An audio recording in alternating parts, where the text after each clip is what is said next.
Good day mga ka-raider. Magpapalit ngayon tayo ng spring, clutch spring. Upgrade tayo ng konti para lumakas-lakas. Sasabay na rin natin yung pagpalit ng langis. Ang mga tornilyo ng crankcase pare-pareho lamang ang sukat, kaya okay lang maghalo-halo ito. At ito, natanggal ko na nga yung crankcase. Dinandahan ko lang para hindi masira yung gasket. At dito, chinek ko siya kung may lubog na. Goods pa naman. Kung magpapalit kayo ng clutch lining o kaya spring, check nyo na rin itong housing. Mamaya malaki na yung alog nya. At dito sa may housing ng clutch, kung makikita nyo, may kanal-kanal na rin siya. Kikinisin natin yan para maganda yung play ng clutch lining natin. Kapag nagbubukas at nagsasara ito, hindi niya mapipigilan ng kanal na yan. Gagamitan lang natin ito ng flat pile at isang flat pile din na maliit para sa dun sa mga singit-singit. Hindi ko natatanggalin mga ka-raider yung housing ng ating clutch. At ito sa part na to mga ka-raider, yan, nakikil ko na. Kung nakikita nyo, makinis na yung ating salpakan ng clutch lining. At dito sa part na to mga ka-raider, nililinis ko siya ng gasolina para yung mga aribaba na gawa ng pagkikil natin mailabas niya.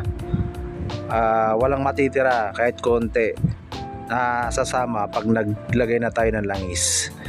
Pagkatapos ko lagyan ng gasolina, nilagyan ko rin ng langis para matanggal talaga lahat ng aribaba.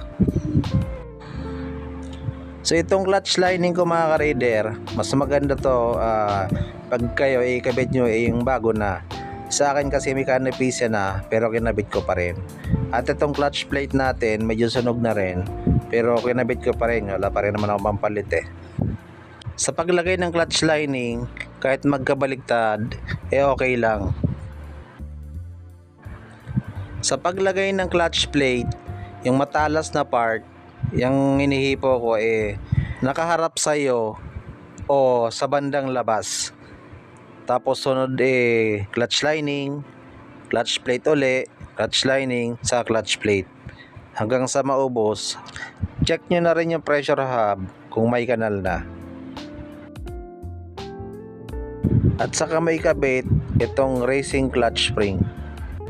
Kung mapapansin nyo rito, yung racing clutch spring mas mahaba kaysa sa stock.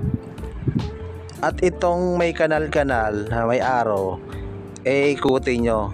Dapat ito ay nakaharap sa may bandang kaliwa. So ito mga ka-raider, naikabit ko na.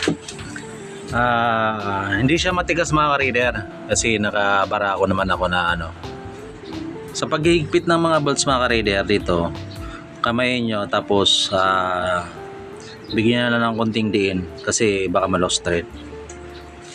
So ito mga ka-raider, dito katulad nito naputulan ako. So bagong change oil na rin yan mga ka-raider. Clutch spring, lining, stock. Pero soon papalitan ko na rin yan yung clutch plate sa clutch lining. Wala pa tayong budget so spring lang muna tayo. So dapat nga sinabay ko na rin. Slide na. Inuna ko na muna yung spring. So baybayin nyo na lang mga ka-raider kung nawala pa talaga yung slide ng motor ko na magpalit tayong clutch spring. So marami rin ako napabasa mga ka-raider. Ito lang saan mabilis maputol yung spring. So tignan lang natin. Tatagal sa akin. Mura lang naman tong spring $350. So bago ko sa akin channel mga ka-raider, pa-subscribe naman. At kung nakatulong tong video nito, paki-like, paki-share na rin para makatulong sa iba.